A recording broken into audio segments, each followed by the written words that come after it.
wonder if God got a plan for everyone. Mit dem Holz, den alten Holz, nehmen wir mit, ne? Das ist das, was ich weiß. Die Fenster oder so. Ich weiß nicht genau, aber mein Mann kommt gleich. Okay. Alles klar. Gagawin na yung bintana. Tapos dalawang lalaki ang babait. Yan, yung bintana at saka pintuan. Ito din. Gagawin din. Ito hindi, tapos na to. Yan, gagawin din. Andiyan na sila. Ayan na. Yun yung sa kwarto. Ito sa kusina. Pintuan sa salas. Tsaka bintana sa salas. Yan. Yan yung ibig kong sabihin, blessing. So, mga loves, this is it. Nire-renovate na paunti-unti ang aming tahanan ng aming paano ko masabi? Yung lungga naming mag-asawa, nire-renovate na konti-konti. Ngayon, ito na naman sa baba, yung bagong bintana ginagawa. Yan yung mga huling bintana ginagawa dito sa amin. Very proud talaga ako. Ito yung garden ko. Nag-gardening pa ang mister ko kahapon. So ngayon, lahat na bintana dito sa baba papalitan. Yan yung bintana namin sa salas niya dito. Yan, yung pintuan. At ito ang bintana sa kusina. Yan yung pangalawang kusina namin. Dahil doon sa taas may kusina din kami. At ito yung bintana sa kwarto namin. Kwarto niya yan, dyan kami ngayon natutulog. Kita niyo, old fashion pa talaga ito. Antig na itong bahay. At yan, papalitan na. Paunti-unti na kaming mag-asawa ng aming tahanan. Dahil first of all, nakaka-save ito ng energy. Tsaka energy, paano ko ba sabihin? Yung pag winter, hindi na magastos mag-heating. So, paunti-unti na. Umiiba na yung tahanan namin. At yan yung mga trabahante namin. Dalawang mababait na lalaki. Yan yung sa taas. Tapos na yun last year. Sila din ang gumawa. Yan. Grabe. So, welcome to my small garden. Ano ngayon, medyo basa pa yung tawag nito, yung grass dahil kinat ni Mr. kagabi.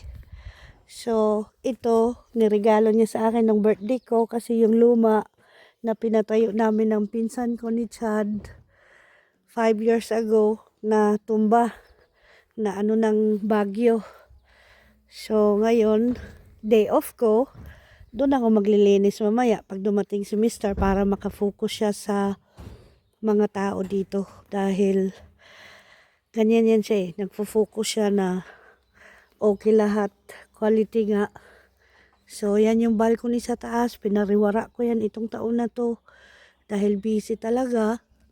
Kaya ganyan yung balcony namin. Actually puno yan siya ng bulaklak mga loves. Pero ngayon, wala talaga akong time. Tapos kagabi mga loves, bago ako natulog, si mami ninyo, naglaba ng, kartina. At mahal nga siya yung singil sa amin ngayon dahil malalaki yung bintana dito. Pero all in all, pati yung mga lumang bintana, dadalhin na rin nila, hindi na kami mamroblema. Yan ang bait nilang dalawa. Iniisip ko, magkamukha silang dalawa, parang magkapatid eh. Tapos, ang babait nila. So, maraming gagawin si mami ninyo. Kaya, pagpasensyahin nyo na hindi ko all in all ma-video lahat. Pero, umpisa pa lang ito. tinatanggal. Yan na yung bagong bintana, bit-bit niya. Ang laki ng bintana. So, tapos yan. Ang babait nila. Sabi ko, gusto niyo ng kape? Dumating sila, nandun ako sa taas.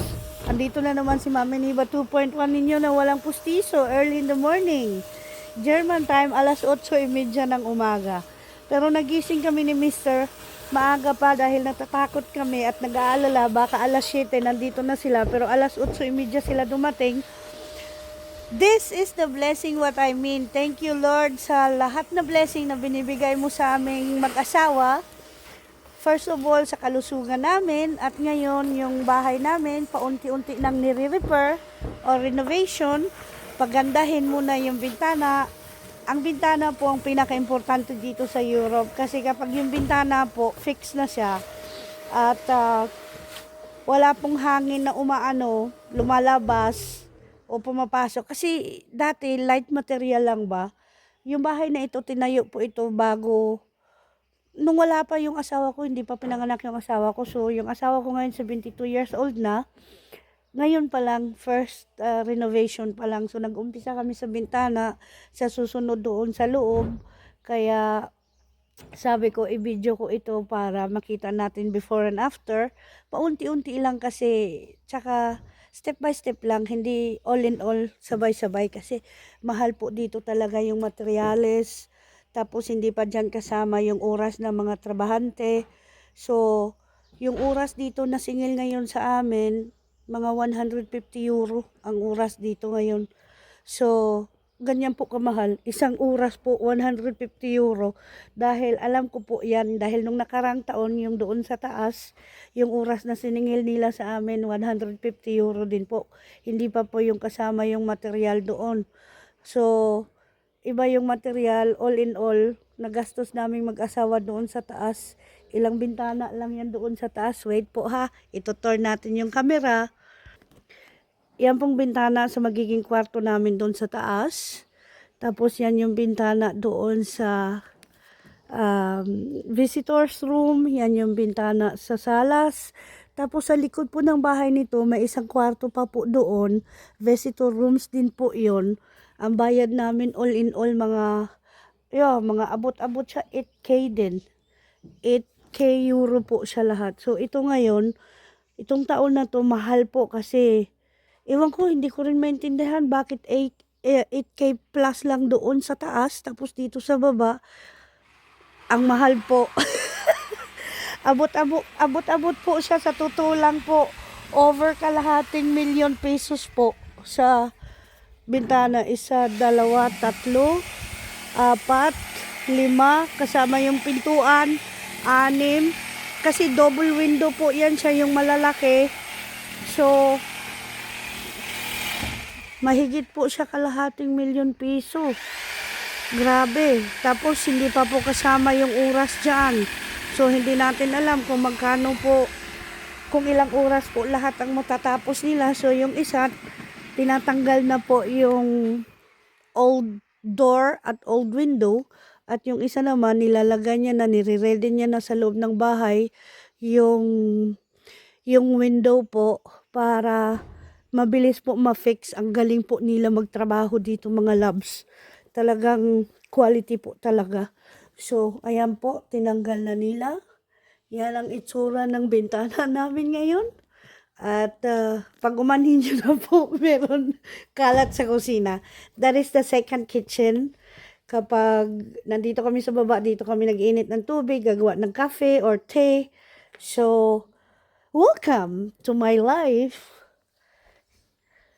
So, yan. All in all po. Yan po yung bahay namin ni Mr. So, happy po talaga ako dahil ang mister ko po sobrang bait, supportive, at very understanding husband. Tsaka, paano ko sabihin? He's a very big blessing in my life. Pakiramdam ko may buhay ako na parang si Cinderella. Parang buhay ni Cinderella.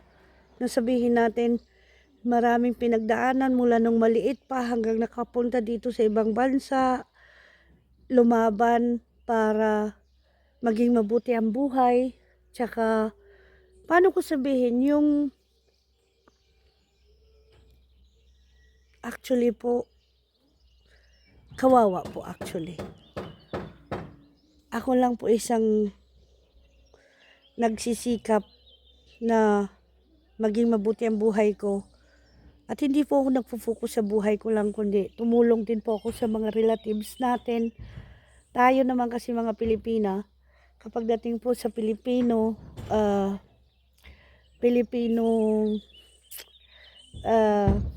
kaugalian is tutulong po ng pamilya. Kung magtanong man sila o hingi ng tulong o hindi, kusa po tayong nagbibigay. So ngayon, late po si Mami Niba ninyo nag-asawa dahil nag-focus po ako sa aking pamilya. Kaya ito ngayon, late ako nag-asawa. At ang asawa ko po, alam nyo naman siguro lahat dyan, mas matanda po siya sa akin. Hindi ko naman po pinagkakailang at hindi ko pinagkakahiya na yung mister ko matanda sa akin. Proud pa nga ako alam niyo bakit? Kasi meron na siyang life experience, nagbibigay siya sa akin ng mga payo, anong dapat gawin, at piniprino niya po ako sa mga bagay na hindi karapat-dapat gawin. Kaya pasalamat po ako mga loves na meron akong mister katulad niya. Check this out. Yan. Ito, kilala nyo naman po. Yan na siya. Ayan. Yan po. Bahay namin ni Mr. So, ayun na, tinanggal na. Next year po, maganda na yan dito kasi asikasuhin ko yung garden namin itong taon. Wala po talaga. Dito po tayo sa likod. At doon naman po tayo sa labas, sa garden. Kilala nyo naman ito kasi nag-aano rin ako, nagla-live din ako kung minsan, pag may time. So, hali po kayo, sama po kayo. Ito po yung sa harapan namin. Yung mga bintana sa harapan, tapos na po yan. Tapos yung 3 bintana doon, hindi po namin yan ipapagawa kasi gusto ng meron pong alaala pa sa tatay niya. Tapos ito po naman ang garage, yan yung niregalo niya sa akin para hindi na po ako maghihirap magbukas at magsarado ng garage. So remote control po yan siya. Yan po yung sarapan ng bahay namin mga loves. At ito po yung mga trabahante namin. So ito yung bintana na to, hindi po to papalitan, hayaan po namin kasi bintana po yan siya sa garage. Isa sa garage namin. So ito po yung bodega.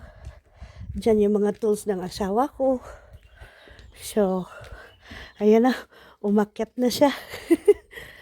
So, mga loves, salamat po sa pagsubaybay ninyo sa akin. My life in abroad. Isang Pinay na lumaki sa Pilipinas, nagsishare sa inyo ng buhay ko ngayon dito, hindi naman po sa pinagyayabang, kundi maligaya lang po ako at proud ako. Gusto ko po sa inyo i-share kung anong buhay ko. Oo, hindi ako nagbablog everyday kasi busy po talaga. Tsaka yung mister ko, hindi niya naiintindihan bakit ako nagbablog. So, sa akin naman just for fun lang nung umpisa. So ngayon, sabi ko, bakit naman hindi kung mamonetize tayo at magkaroon tayo ng pera at sweldo sa YouTube, di ba? So, mga loves, thank you po sa pagsubaybay ninyo sa aking buhay dito sa ibang bansa. Sana po lumago pa yung bahay ko sa YouTube.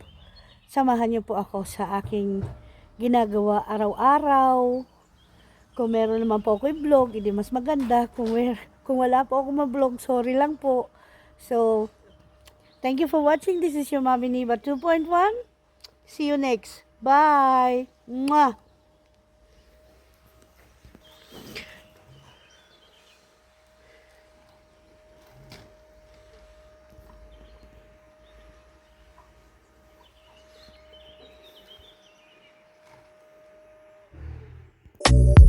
I'm I'm a moving target. I never finish what I've started.